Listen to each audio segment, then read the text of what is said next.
Welcome back to the channel, guys. My name is Gene Edwards. You are watching LUBED for March the 15th, 2023. As I give you a preview of the Edmonton Oilers matchup against the Dallas Stars tomorrow night. But before we get into that, it is also a day of significance for the channel as it's officially 1 year old. So happy birthday to LUBED and to all you guys who have joined me thus far. Big congratulations and a big shout out to you guys. Thank you very much for joining. Let's continue going on. Continue giving me feedback on what I deliver and how I deliver it. And we will go on forward. As for tomorrow night, the Edmonton Oilers are taking on a very formidable opponent at the Rogers Place, the Dallas Stars, who currently sit number 1 in the Central with a record of 37, 18, and 13 for 87 points. Absolute strong team. Got strong players, got an amazing goaltender, lots of depth. So this is going to be one of those sleeper teams that I think a lot of people are saying, hey, Boston, because of what they did at the deadline. Look at what the Rangers did at the deadline. Look at what LA did, even Edmonton. But people aren't really talking too much, and I can't even recall what they did at the deadline, if they did anything. But this is a strong team. This is a team that you don't want to take lightly. Because if you're number 1 in any of your divisions, you're a pretty strong team.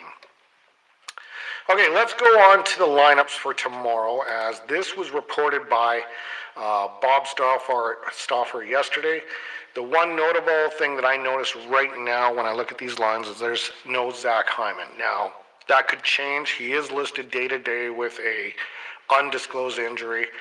So, we are going with Evander Kane with McDavid and Yamamoto. Nuge is going to be with Draisaitl and Fogle. Klim Kostin is going to be paired up with Nick Bjugstad and Matthias Janmark. Also Devon Shore with Ryan McLeod and Derek Ryan. The defensive pairings do not change. It's Nurse with CC, Ekholm with Bouchard, and Kulik with Desharnais, as they continue using size, and they kind of sideline Broberg for the next little while till he can maybe find a little bit better of his game going forward. Because these games are so important for the positioning, I think Woody is going with his strongest attributes going forward.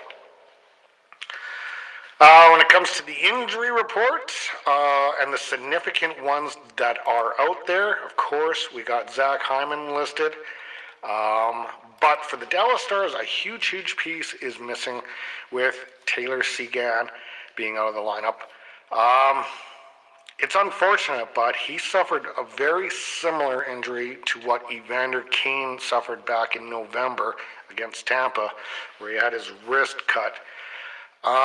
For him, it was his calf area, and it was by Jordan Greenway of the Buffalo Sabres, and this was a few weeks back.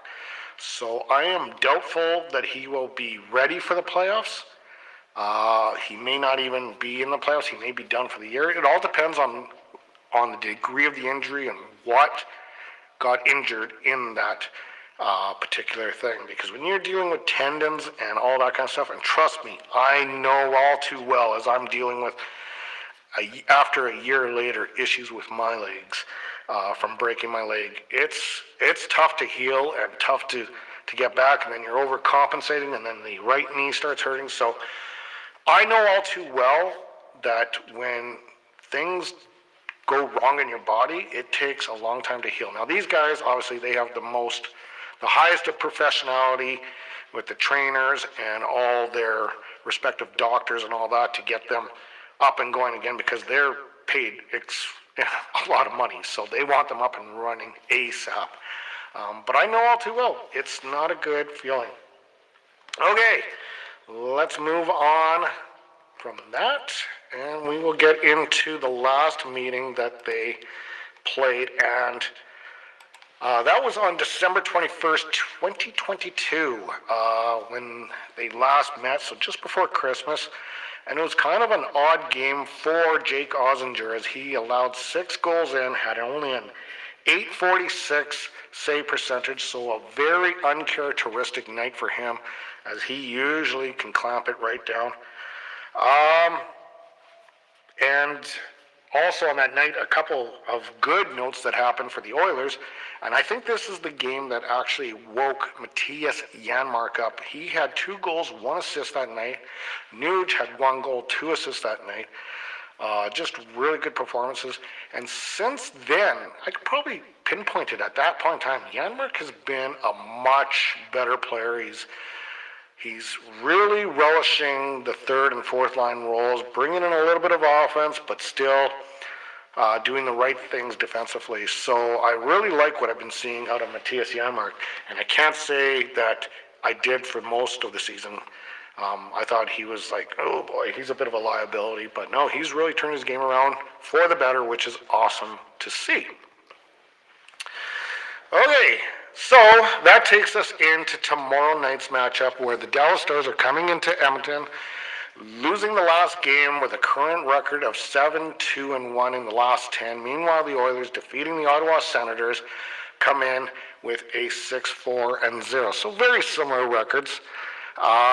The notable records that the Dallas Stars have is they are number 1 in the face-off dot with 54.9%, and they are also 3rd in the league on the PK at 83%.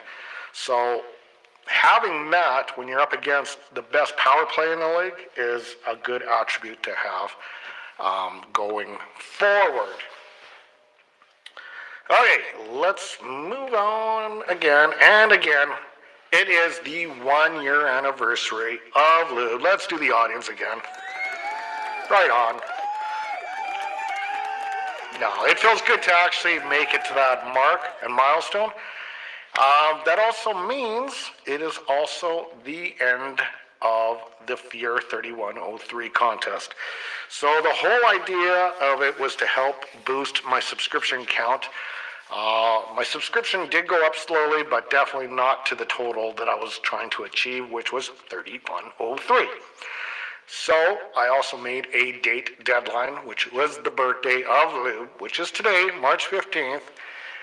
And that is a solid congratulations to one Blair Anderson, who won the 3103 contest by submitting his entry into that episode. Way to go, Blair. I will be making sure you get that, because it turns out that Blair just happens to be a guy I work with. Like I say, there wasn't too many subscribers. It was easy pickings for Blair to actually win this contest.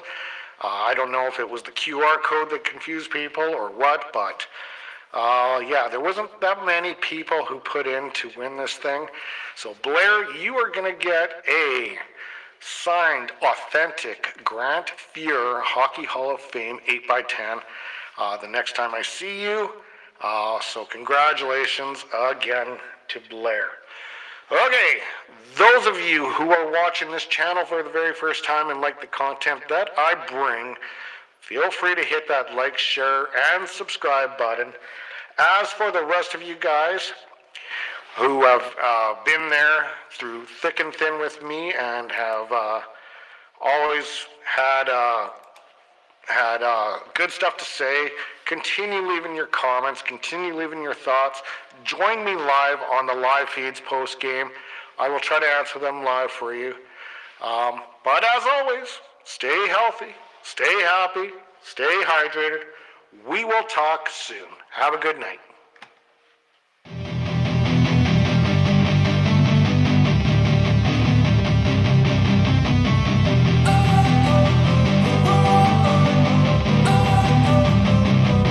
Don't wanna sleep in, cause I got something to prove. I gotta take what I hate and finally make a move. I think of you and all the shit you don't do. Well, I'ma make hella sure that I don't become you. I have no regrets, yeah, I'll tie up my chest. I'll never forget what it's like to be in yeah, been